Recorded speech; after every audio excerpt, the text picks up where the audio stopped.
The first thing you said is, look at his full body of work, okay? His full body of work is that he treats women like property. He's literally detailing, step by step, the process by how he would deceive and mislead, which are key components of sex trafficking. So you have a scenario where you've basically got a guy who comes from Luton, England, who's basically got a background in...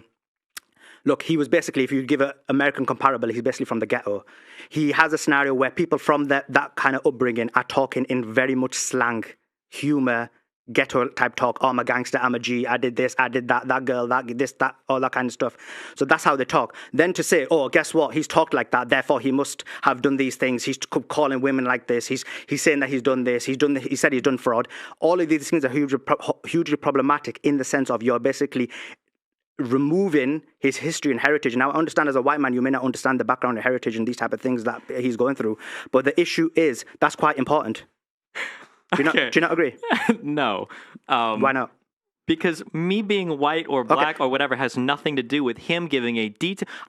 Now, I'm going to be honest, okay? Yeah. I've only been in London a few times, okay? Now, I haven't walked in some of the roughest parts, but maybe there are parts where you walk around and they're talking about how the top G's do tax fraud on their employees. Maybe that's just a way of speaking. But if it is a way of speaking and you detail it to an incredible level, and you have a business where you claim to do that, and you put that out on videos on social media, and then you go to jail for it, yeah, you're probably going to get in trouble. So let me finish responding. Okay, your entire point that this is just a way of talking is ridiculous. It is absurd. He has listed exactly a step-by-step guide on how he lover boys girls into his sex trafficking business. He uses actual prostitution terms like bottom bitch to describe his relationship to some of the employees that he has. He talks about bringing women into his company to work them as sex traffic models, and then he specifically talks about defrauding them using taxes to steal money from them. I think it's a little bit racist of you to say that that's just how people from Luton, England or whatever talk, or that's how they function. I don't believe that is the case. Okay, so I'll answer your question. So no, again, your point is actually doesn't make sense and it doesn't follow. It's non sequitur, and I'll explain why. The reason is because when you look at what he said online, again, you gave the example of bottom bitch and so on and so forth. That's basically slang. That's how people talk, and that's what you're not understanding. In terms of, let's look at your example, which is completely ridiculous, because what you're saying is, guess what? He said this online, therefore he should be convicted based on it. Online, I never said that. Well, that's the inference you're making.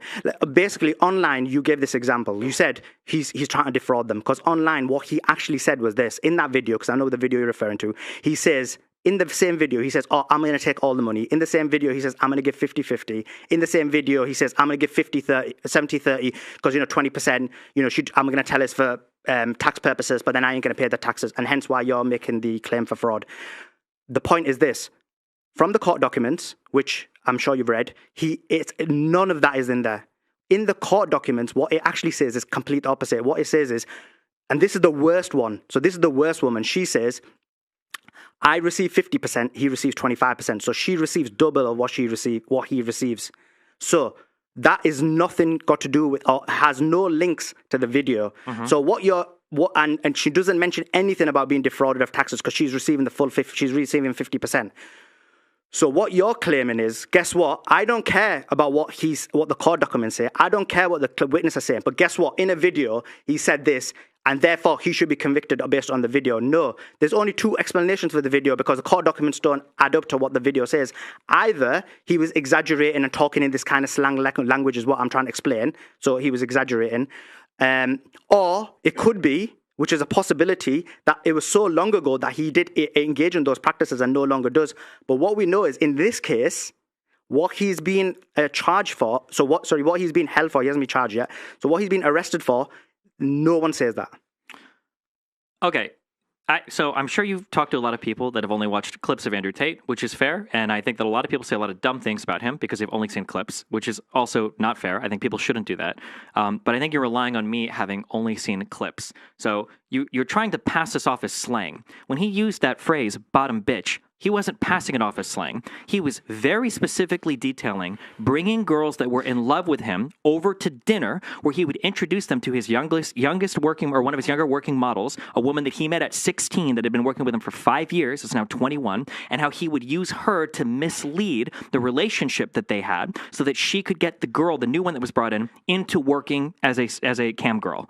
This is prostitute behavior. This is pimping behavior. This is exactly what it is. When he says bottom bitch here, he's not just using slang in a funny way to talk about a girl that's a friend of his that also works as her girlfriend. He's literally detailing step by step the process by how he would deceive and mislead, which are key components of sex trafficking, a new woman that he's brought in with another woman. He would mislead the extent of their relationship, and then he would use that to get her to go and be a cam girl. So that is not slang. Right. Wait, let me finish. That's not slang. You just talk for ages, but okay, I'll make loads of points. Hold on. I didn't talk for ages. Yeah, I just been like half the time. I literally wrote down 2 points. I am going. I go nonstop, okay? So it is not a slang thing. Secondly, you're bringing up this thing that the witness says they got 50%. That is not what the witness said. The witness said that originally there might have been an agreement where it was a 50-25-25 split, but the witness also said that they were randomly dinged for different charges that made it so that they didn't get that payout. For instance, if you didn't stream the full 12 hours, you might be fined like 1,000 to 4,000, whatever the Roman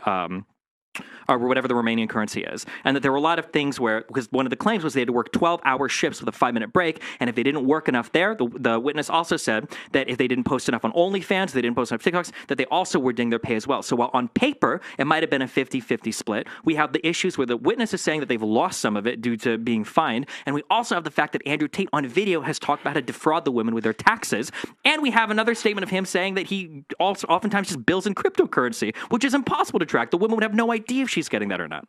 You're telling me I can't use any statement that Andrew Tate has made in any of his videos or websites. That's not fair game for me to use. Look, you have to accept. Look, there could be a snap. I can take. Look, I was even going to do a low below, and I actually took a snippet from your video where you said me and Lena are racist. But guess what? That was out of context. That was a joke you were making because you were being humorous, and there was context because you were having a joke with like somebody who was accusing you. Sure, of it. but what is my point?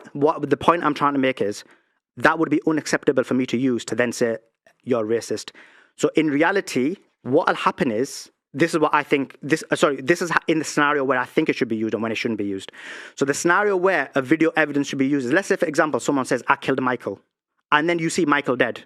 You'd be like, okay, he said I've killed Michael online and Michael's dead. But if he says I've killed Michael, but then like Tony's dead, that doesn't mean that just because he said he's going to murder someone that he's murdered Tony. So the issue is this: whenever you're going to use something online, the specific usage has to be used. So when you're giving the example of the bottom bitch, there needs to be evidence that actually happened, and there's no evidence that happened based on that all we've been presented with. Yeah, that we've been presented with. But we've been presented with significant. So I've done a significant amount of research on the Moldovan woman. There's nothing about a bottom bitch. I've done a significant amount of research on the US woman. There's nothing about a bottom bitch. Jasmine and Beatrice, the same thing. This UK, this woman number 7, the BBC did. She literally says she actually explains how she went abroad, and it was based on her own decision, her interaction with Andrew Tate. So we've got 5 women. So yeah. There is a small possibility that the other 2 women could say that happened, but right now, based on these 5 women, no. Okay, so when you compare the joke about me making a small racist comment saying, you didn't make a racist comment. No, you saying didn't. That, let's say even if I did, right? The way that you would evaluate the truthfulness of that is, well, let's look at his entire body of work. I accept. You would say what we do. Exactly. So if somebody's making comments about Andrew Tate, then we would look at his entire body of work. So if yeah. we look at what Andrew Tate's business is, or at least what he's claimed it is he's working with over 70 women, and he claims most of them are his girlfriends, are loyal to him. A lot of them are Eastern European. He has talked about defrauding them on their taxes. He's talked about using a bottom bitch to rope some of them into his business. He's talked about how his brother has talked about how he doesn't let any of them read any of their Instagram messages. He's talked about how he doesn't let any of them leave. There's been statements leaked by some of the victims saying that they weren't allowed to leave the premises without a bodyguard or without one of the 2 women going along with them. That when we look at all of this, I don't think it's fair to say that we're just taking a single clip or we're just taking one comment and we're trying to make the claim like, oh, Andrew Tate is this horrible person. His entire model of camming, from his brother talking about how they would just scam men. Here you go. I gave you 2. Oh, that's kind of. I gave you 2. Yeah, There's a pen right next to Dustin. Thank you. There you go. Thank you. Much appreciated. Yeah, we're accommodating here. Yeah, accommodating. Andrew Tate and Tristan Tate's entire lives have been them openly talking about how they are scammers and about how they basically acquire women to use for their businesses in ways that to any sane person is going to sound like sex trafficking, where you're getting women that are loyal and faithful to you, that you're going to get to do camming, and in multiple statements they've said like, oh, and you know what, they're my property and I get all of the money, and then in other statements, Andrew has detailed how he defrauds them on their taxes. I don't see how any sane person does look at this and go like, oh, you know, this kind of looks like sex trafficking. It really does fit the bill completely. So, okay, so basically 2 points. The fallacy of your position is this, and I'll get to the fallacy in a second. First things first, I agree with you. You should take a person's full body of information. And when you take Andrew Tate's full body, you've seen it online. There's so many of his fans have produced videos demonstrating the complete opposite. No, you shouldn't fraud the women. No, you should look after them. You should take care of them. You should respect them, so on and so forth. So you do have content that is equally on the same level as the content that you use to attack Tate. And that's my point. When you use the whole body, there is a huge level of body of information out there that shows both the positivity of what he's doing and the negativity of these statements. That's the first point. In terms of the second point, again, this is the problem you're doing, because I know you have to do it because you know the case doesn't line up with your point. What you're basically doing is separating online content of what he's saying and saying, I don't care about what's happening in the case, that he should be convicted based on that. But guess what? I'm saying what he's saying online has no correlation with what he's done. So therefore, you can't use that as evidence to then say he should be convicted. What you should be doing, or what you can do, and I would find that acceptable, is if he's actually got a specific statement. So let's say the US woman says, look, he did X to me, specifically X, not the whole thing and trying to make it look like human trafficking. And then you went and found he did X in the video, then you could be like, he did it, but that's not what's happening. You're basically saying, he did this on the video, I do not care what the evidence states, I'm going to just say that he's guilty. So what you're basically saying is, guess what? I'm going to trial him, or I'm going to convict him based solely on social media content, irrespective of what the real life content is. And that's a problematic, because like I said, you're not understanding the point of, and I tried to explain to you from a thinking point of view, and you thought it was a race issue, but you're not understanding the issue of this. People talk in humor. People don't always talk in literalism. People exaggerate. People try and make their business look a lot better than they did. There's a number of reasons for that, but that's basically what happens. So in reality, when you're saying this, we need to look at it from a contextual point of view. So that's the first point. So now what you need to do is give me, if you want something as evidence, give me something in the documents, something that they've done that you say, yeah, they should be convicted. Because guess what? Right now, the judge doesn't agree with you, because the judge said, there's reasonable suspicion, but there's not enough evidence to prosecute and convict. So that's why the prosecutor, for the last 9 months, as well as these 2 months, is looking for the evidence. Because if he had the evidence to convict them or prosecute them, even before that, he would have used it. But he knows that this social media content that you're talking about, that doesn't match up with what the real life evidence and claims of the women are.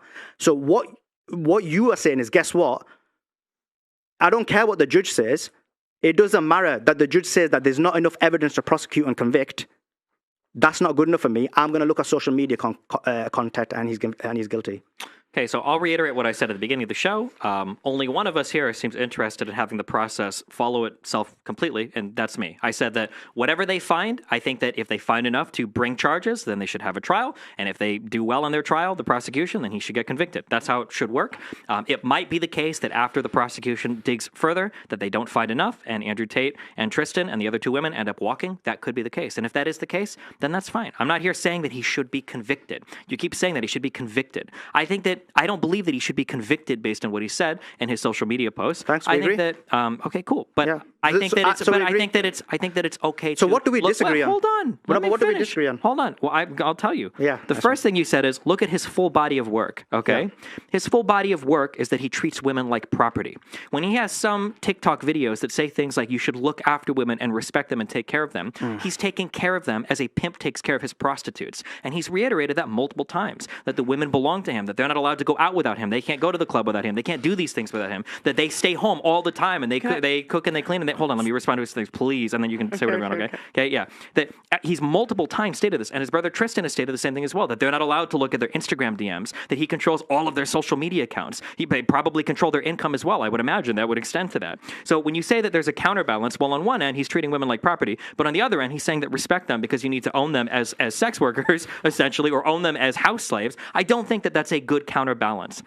You bring up this point again and again that he should be convicted based on social media things. I have not said that he should be convicted. What I'm saying is that, and what you agreed to, is that the prosecution hasn't given us every single piece of evidence. If Andrew Tate has said, I defraud people on their taxes, I don't think that he should be convicted for it. I think that would be a good point for the prosecution to say, okay, well, let's start subpoenaing records and let's see what have these girls actually been paid. They should have bank accounts. There should be income statements from his camming websites, and then the prosecution can look and they could go, this woman earned, 50,000 Romanian dollars, and she was paid 25,000 Romanian dollars. Well, everything here is probably good, and they move on. But maybe she earned $50,000, and for some reason she's only getting paid 500 Romanian dollars. Then that would be probably something you would bring in court and say, hey, look, this is part of the charges we're bringing against you. You are clearly defrauding these women. I don't know what the extent of that investigation is going to be, because right now I don't have any insight into what the prosecution has besides what they've leaked to the public or presented to the judge to maintain that the Tates remain in prison until they finish their investigation.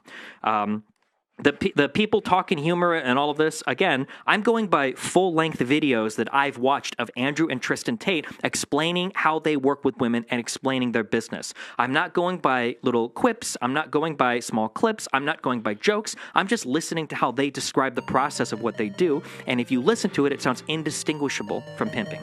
But a lot of it, you can laugh, you're a good debater. it's not about being a debater. With what you're arguing, I can say you've been human trafficked. Has Andrew Tate been a net positive or a net negative for society?